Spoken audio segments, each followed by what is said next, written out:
Hello and welcome to Connect. I'm your host, Randy Shabilo. On today's show, we'll have Alex MacPherson, the editor for the new business publication, allSaskatchewan, as well as the CEO for the Saskatchewan Realtors Association, Chris Garrett, giving us an update on 2021 numbers. As always, we'd like to connect with you. Follow us on Facebook at ConnectYXC, catch past interviews on the Shaw Community Link YouTube channel, email us at connectyxc@gmail.com, or leave a message at 306-665-3796. News in Saskatchewan has taken a new turn for the better, and we have Alex MacPherson with us today. He's the editor for allSaskatchewan. Alex, thanks for taking some time out of that busy schedule and interviewing all the people that you write about. Give us some insight into what you're doing now. Well, thanks very much for having me, Randy. What I'm doing now is running allSaskatchewan, which is a new business news publication in the province. We launched in the summer and have been writing stories about local businesses, big and small, everything from the big publicly traded corporations right down to local restaurants and coffee shops, and publishing 5 days a week. And you have a bit more of a background than I guess most people realize. You've come from a family of journalists, I suppose, in one sense, with your father. And how did you get involved in journalism to start with? I tried everything I could to avoid it until I realized it was the only thing I was any good at. And things just sort of happened from there. I ended up working at an all weekly for a while and then joined the Star Phoenix in 2015. And then this spring I had the opportunity to make the leap and helm the launch of a brand new business news publication. And it's new in one sense, but it is has some longevity, being that it started in the East. Can you tell us about that? Yeah, so the first publication, called All Nova Scotia, was founded in Halifax in 2001, and they've been publishing daily ever since. And in, I believe it was 2015, they expanded to Newfoundland. So there's All Newfoundland Labrador, and then a couple of years after that, they went to New Brunswick. And then, of course, in that time, there was a global pandemic hit, and things got slightly tossed up in the air. But in the middle of it, they were able to make the first westward expansion and launch allSaskatchewan. So I came on board in the spring, and we launched in July, and it's been just a great experience. Writing stories that you just can't find anywhere else for our subscribers.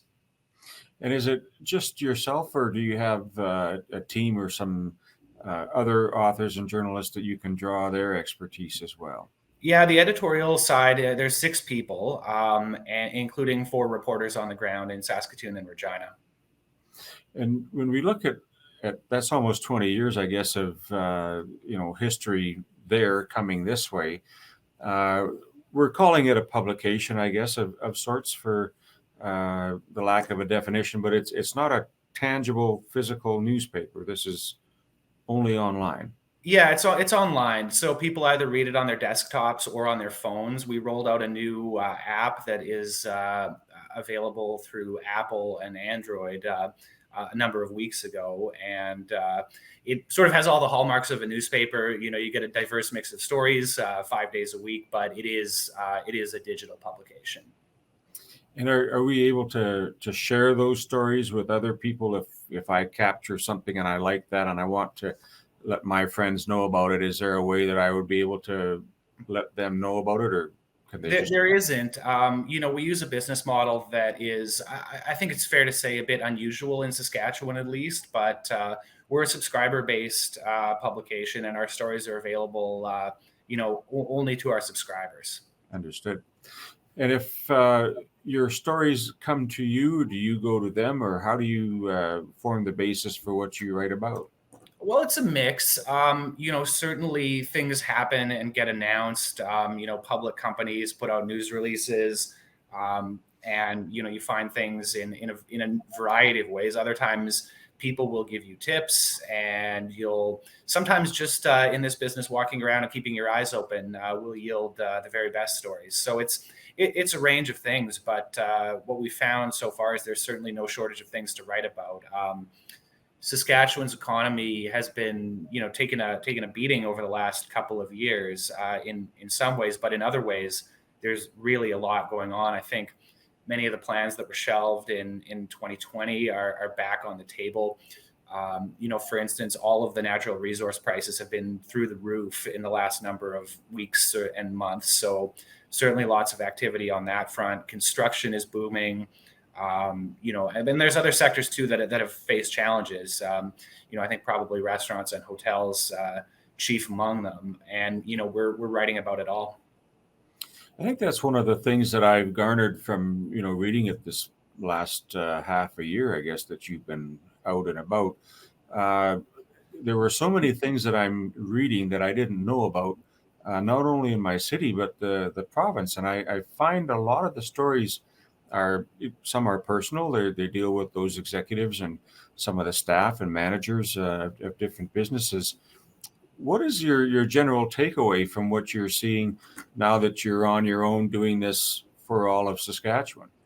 Well, first off, I'm glad you pointed that out, and I should have said this earlier, but businesses are not just sort of faceless entities, right? They're people who put their hopes and dreams behind something, and often their life savings, and take a chance, and those are the stories that we're trying to tell as well.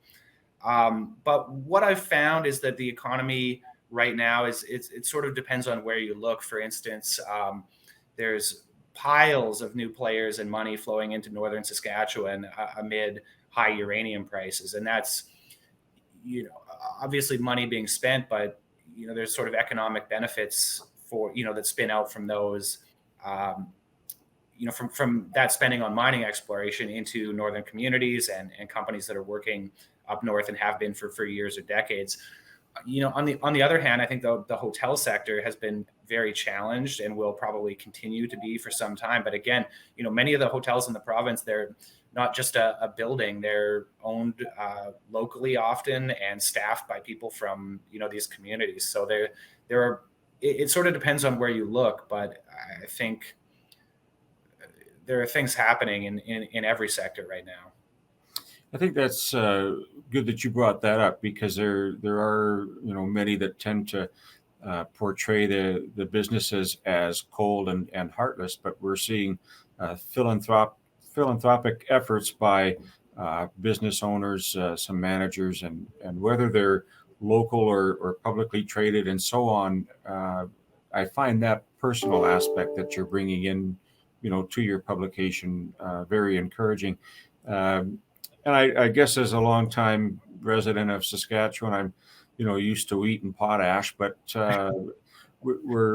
I'm learning a lot about what you're delving into with the helium and diamonds and exploration in the north, and that has to translate into tremendous job opportunities for a lot of our northern residents, I would think.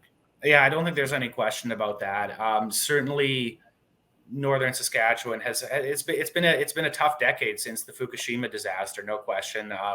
Cameco's McArthur River mine remains shut down, but all signs sort of point to more positives in the future. I think it's fair to say. Certainly, every company and every executive I've talked to is exceedingly bullish on uranium, and not just through the rest of the year, but through the next decade. And those companies employ hundreds of people up north. And what are you seeing from your profession as a journalist? Is it somewhat taxing, I guess, if you want to look at the amount of time and deadlines and all of those things? Some of your counterparts, I know, may be facing some pressures with the deluge of information out there. As a journalist, what are you experiencing firsthand every day? To be honest, by covering business, we are, I think, showing people something that didn't really exist here before, which was daily business news. And I have to say, I think people are mostly pretty grateful that we're out here reporting on this stuff. Certainly the feedback I've had has been very, very positive, even about stories that sort of show how things might be tough here at times. at the same time, my colleagues who work for other outlets have no doubt had a tough time covering the pandemic and, all of the sort of attendant challenges there. It's a tough gig for a lot of people right now. When you look at the 7 months that you've been, fully hard at it every day, and the results are there, they're obvious. What have you learned in 6 months to take forward into 2022? About the province generally? Well, I guess in terms of you're starting this new endeavor here, have you learned anything in bringing that to fruition and giving it life, and how do you take that forward into the new year? Well, I think we're very much at the beginning. The first launching any new venture is going to be a learning experience. I've learned a lot about being an editor. I've learned a lot about sectors of the economy that I didn't necessarily write about a lot or know a lot about before. But I think we've spent 6 months sort of getting our feet under us and, publishing this thing 5 days a week and, giving our subscribers something that they can't get anywhere else. And people are starting to learn about it. And we're, starting to find more and more stories about things that just otherwise wouldn't get written about. And as a journalist, that's one of the things I absolutely love, is finding something out that I think is really interesting and that is newsworthy for one reason or another, and then being able to, tell that story. And I feel like I sort of am getting away from your question here, but really I found that there is a need for what we're doing here.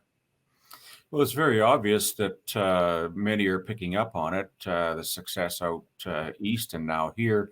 I appreciate the fact that it dumps into the phone regularly. It's consistent and very quick, easy type of reading, and I commend you and the team for what you've done. If someone did want to reach you or take up a subscription with All Saskatchewan, what would they need to do? So the simplest way to do it is to visit our website. It's allSaskatchewan.com, and that has all of the information for subscribers on it. And you can also contact us at news@allsaskatchewan.com if you have any questions or just want to learn more about the publication.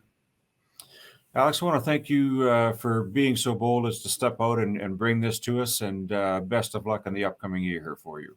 Thanks very much, Randy. Appreciate you having me, and thank you for your interest. Stay with us, folks. We're going to be right back.